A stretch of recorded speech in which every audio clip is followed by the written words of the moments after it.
All right, so I want to talk about DMX's and There Was X album. Now, I'm going to tell y'all this. The build up to this was crazy. This was one of the biggest builds I've seen. Because let's talk about X coming off two platinum albums. Belly, going into 99, we're going into Hard Knock Life tour. Then he shut down Woodstock. X was basically the grand champ of rap. So we were looking at it like, then he came with the Rough Riders compilation album. Anticipation was crazy. Def Jam was doing monster numbers at that time. That late Def Jam renaissance from the 90s was crazy. Murder Inc. was evolving to a label. Rockefeller was evolving to a label. You had Red and Meth, LL dropping. Foxy was dropping. Then you had DMX and Rough Riders. They had acquired the Locks. So it was monumental at that time.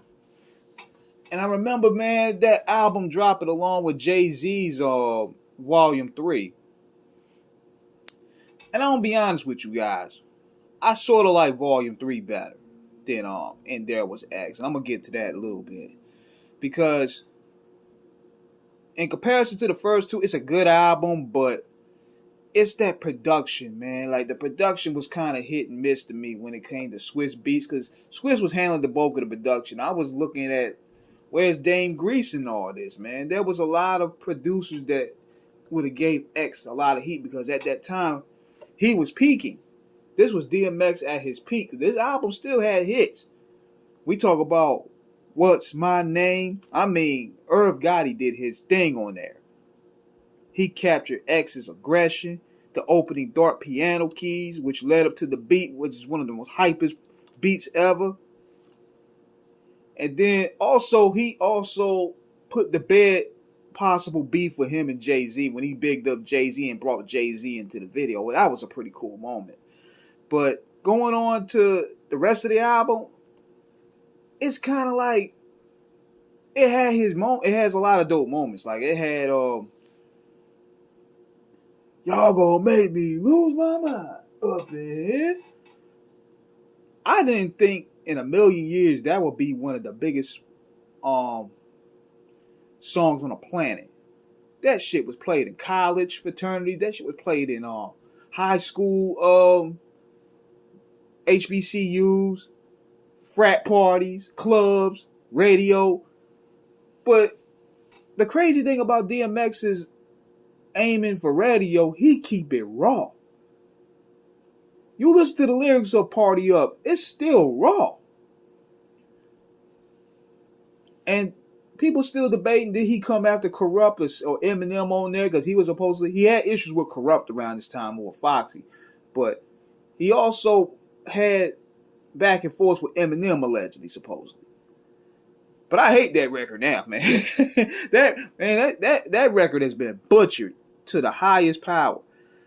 Then people even thought that X was going commercial when he had Cisco on the hook.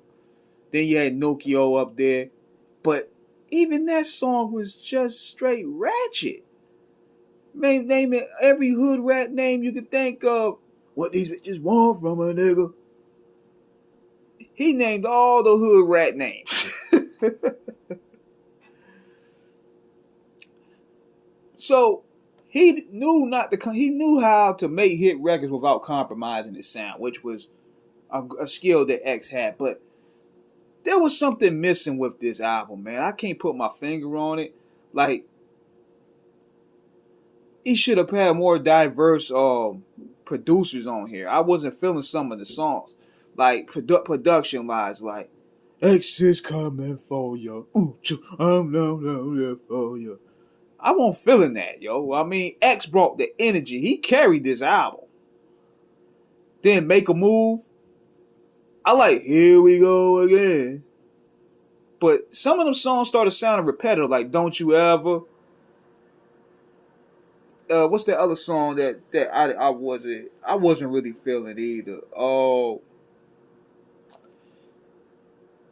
The Professional. it was a lot of them. The production didn't hit home on a lot of these songs, but X's energy made up for it. If y'all get what I'm trying to say. Now I love the Joint Angel. That's my favorite because that showed X's spiritual side. X always closes his albums out with a spiritual prayer and a song to God. That's what makes him so relatable. But I believe if they had more hands on deck with this album, because I wanted, just like I said on the previous video about Flesh of My Flesh, I wanted to hear X over Havoc beats. I want to hear X over RZA at his prime beats. I want to hear DMX over Premier. Like, that was so, or Alchemist for that matter. Who's another one that's dope out there? Pete Rock. There's so many people that could have gave X a bang out album. Out of this, I'll probably give a 6.5 out of 10, man. Just because of the production value. But let me know what you guys think. Subscribe, hit the like button, please.